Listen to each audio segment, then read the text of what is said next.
This podcast is on ethnography and participant observation in social science research. In this module, we'll explain how to design an ethnographic study and we'll reference various examples. We'll also explain, again, how different research designs influence the conclusions we can make, which we have done throughout these podcasts. We're in the research design phase of our research enterprise. Thus, ethnography is the collection of a certain kind of data that allow us to test hypotheses. What is ethnography? The researcher will spend a long period of time interacting with a specific group of people, especially within their natural setting, and this is very important for the ethnographer. This is to allow the observations to be as authentic as possible. The researcher will talk to people in their natural setting about what they are doing, thinking, and saying. And again, this is all toward the goal of trying to collect proper data to test hypotheses. In this type of research, participants are referred to as informants. Now, we often think of informants in the world of criminal justice as people who snitch on other people or give information that allow for the arrest of other people. That's not what informant refers to here. Informant is simply giving information to the researcher that will allow them to better test hypotheses. Participant observation refers to the researchers themselves as being participants in the particular culture or setting in which they are embedded. And they are observing that culture firsthand, and that is very important for this research to work. The natural environment is referred to as the field. Thus, we often refer to these types of researchers as field researchers. In other words, for them to conduct their scholarship, they have to travel to the site itself in order to conduct that research. They cannot conduct it at a step removed from the site itself. Ethnography participant observation research has weak external validity. In other words, it's hard to generalize findings to others outside of the group. The observations themselves, the thoughts, feelings, and perspectives of the informants themselves, are very specific to the environment in which they live. In fact, the environment is a determining factor in some respects in how they live. Thus, generalizing from it wouldn't make very much sense because each environment is unique, thus weak external validity. However, we have what is called strong internal validity, where we can observe the impact of independent variables on a dependent variable in real time. The researcher, the participant observer, thus has access to information in the moment that it's happening, and thus can make conclusions about a particular causal process that allow them to be very authentic observations and authentic conclusions. This is often called thick description, which was coined by the cultural anthropologist Clifford Geertz in the early 1970s, which helps to describe the process by which information is gathered and thought about and layered in order to make conclusions.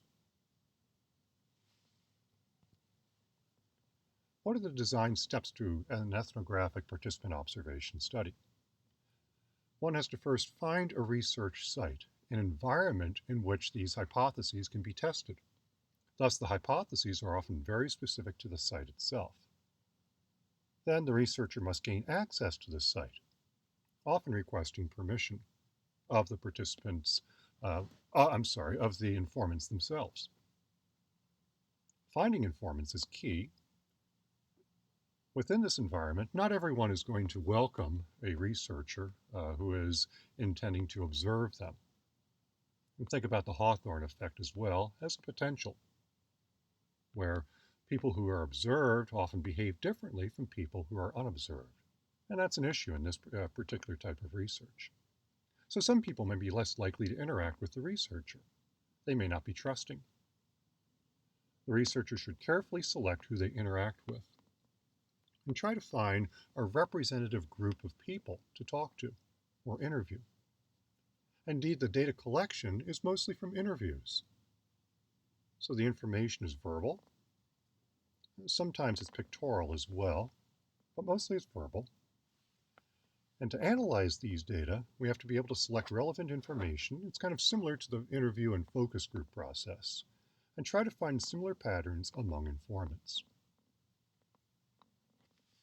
And this type of research is decidedly within the qualitative world of social science research. It's non-quantitative, non-statistical. Here's some historic examples of cultural anthropologists who first came up with this participant observation ethnographic technique of research. Bronislaw Malinowski was a researcher at the London School of Economics in the early 20th century. He did a lot of research in the South Pacific, in the present-day country of New Guinea, and his main findings had to do with documenting what was called a system of exchange amongst the indigenous in this region. Margaret Mead is a famous anthropologist from Columbia University during the 20th century. She was very well known in popular culture as well as academic culture, a famous speaker. Her research was also conducted in the South Pacific, focusing on Samoa and Bali. And she examined gender roles, sexuality, among other things, in her participant observation activities of people, indigenous peoples. Clifford Geertz, who I mentioned earlier, was a professor at the University of Chicago and at the Institute for Advanced Study at Princeton University. He conducted most of his scholarship, again, in the South Pacific, in Java, is one spot that he's known for. And again, he came up with the concept of thick description, which is kind of a methodological treatment of this type of research. And he specialized in the study of symbols and symbolism.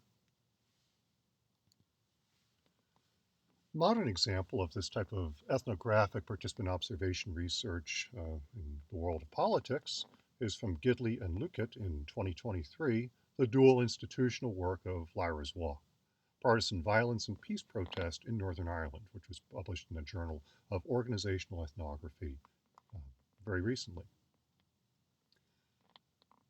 This participant observation involves something called Lyra's Walk, in honor of the slain journalist Lyra McKee in Northern Ireland. The purpose of the research was to try to acknowledge shared memories of loss and suffering, and to protest the injustices associated with continued sectarianism or religious-based conflict in politics and public life. So the participants in Lyra's Walk walked in total about 70 miles across 3 days, and the researchers conducted what was called a walking ethnography, or interviewing 25 walking participants, again honoring this slain journalist, covering 28 miles in 18 hours. So the purpose of the research was to be authentic in the place, as well as gathering information on these various topics. The researchers were particularly interested in examining the extent to which participants affected peace institutions in Northern Ireland, because the slain journalist was reporting on sectarian troubles, in particular between loyalists and Republicans, and she was slain by a radical branch of the Irish Republican Army, the IRA. Thus, this is a type of ethnographic research that we can find in the world of politics. As with other research designs, before embarking on this, we need to make sure that we follow the proper Institutional Review Board, IRB protocols, before conducting the research. In other words, you need permission. And in this case, sometimes the matters are very sensitive, the research topic is sensitive, and we need to be sure that we are protecting human subjects from harm. Some issues in regard to that informed consent. The participant observer has to be able to gain the trust of those in the environment in which the researcher is conducting the research. So that may not happen initially. This may have to come about through extended conversation and trust-building activities. The researcher will have to be careful and ensuring anonymity in some cases. For instance, in the Northern Ireland case, in a very dangerous environment for people to reveal their identities, we may have to, as a scholar, have only verbal-only type of interviews in order to protect anonymity. All of this is ongoing. There's always the possibility that informants will drop out of a study, especially on very sensitive topics.